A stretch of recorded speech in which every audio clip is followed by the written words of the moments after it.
చేతికి వచ్చేలా వచ్చింది. Okay, thank you. Sai Rajesh గారు. సో ఈ బేబీ మూవీని యాస్టీస్గా హిందీలో తీస్తున్నారా, ఏమన్నా కొంచెం చేంజెస్ ఉంటాయి? ఎందుకంటే ఇది తెలుగు వాళ్ళకి అది కల్చర్, అంటే మీరు తీసిన హీరోయిన్ క్యారెక్టర్ పరంగా అది ఒక స్టేజ్, బట్ బాలీవుడ్ దగ్గరికి వచ్చేటప్పటికి రొమాన్స్ విషయంలో కావచ్చు, ఆ క్యారెక్టరైజేషన్ విషయం అది లైటర్ వే అనిపించవచ్చు. సో స్క్రిప్ట్ పరంగా ఏమన్నా చేంజెస్ చేస్తున్నారా ఆర్టిస్టుల డీటెయిల్స్ గురించి?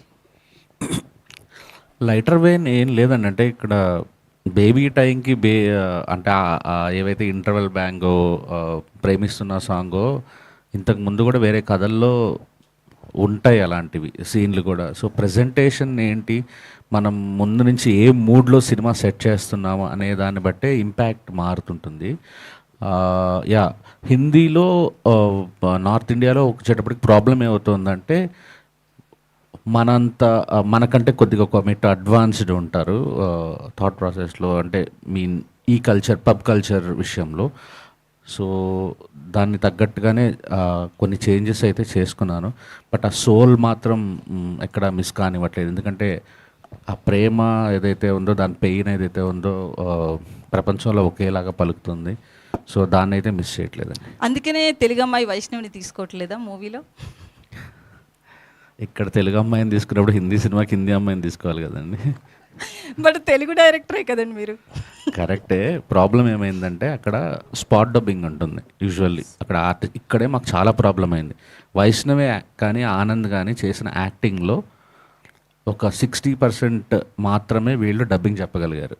మొహమాటం లేకుండా చెప్తున్నా, డబ్బింగ్లో చాలా వాళ్ళు ఏదైతే యాక్టింగ్ చేశారో స్పాట్లో, దానిలో ఉన్న బ్యూటీ మేము డబ్బింగ్లో తీసుకురాలేకపోయాను. అక్కడ ఖచ్చితంగా స్పాట్ డబ్బింగ్ చేయాలి. సో అక్కడ యాక్టర్స్నే మ్యాక్సిమం ప్రయత్నిస్తున్నాం. సో ఎస్కేఎన్ గారు. హాయ్ అండి. అయితే తెలుగు ప్రొడక్షన్ హౌసెస్కి బాలీవుడ్కి కొంచెం చేంజెస్ ఉంటాయి. సో ఎలా అనిపిస్తుంది ఈ ఇండస్ట్రీకి ఆ ఇండస్ట్రీకి చేంజ్ మీకు? లేదండి, ఇందులో అరవింద్ గారు ఉన్నారు.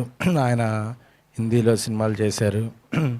సో అక్కడ లోకల్ ఉన్న వాళ్ళతో అసోసియేషన్ ఉంది. సో చేంజెస్ ఏమీ లేదండి. అంటే ఏం లేదు అక్కడ ఆ కల్చర్. ఎందుకంటే నేను గీతా ఆర్ట్స్లో ఉన్నప్పటి నుంచి గజని ఈ సినిమాలో ప్రమోషన్స్ అయితే ఆయన ఇన్వాల్వ్ అయ్యాను కాబట్టి నాకు కొత్తగా వేరే ఏలియన్ థింగ్ ఏం లేదు.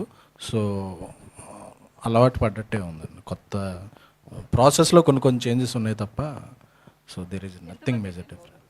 ఏదండి ఇంకా అదేమి బడ్జెట్స్ అంటే మొత్తం ఆర్టిస్టులు అన్నీ అయిన తర్వాత బడ్జెటే వర్క్ అవ్వట్లేదన్న. ఎంతైనా డైరెక్టర్కి ఫ్రీడమ్ ఇచ్చారు ఆయన, ఎంతైనా ఖర్చు పెట్టమన్నారు. సమర్థవంతుడైన క్యాప్టెన్ అది ఉంటే కూడా డబ్బుల గురించి ఆలోచించిన అవసరం లేదు.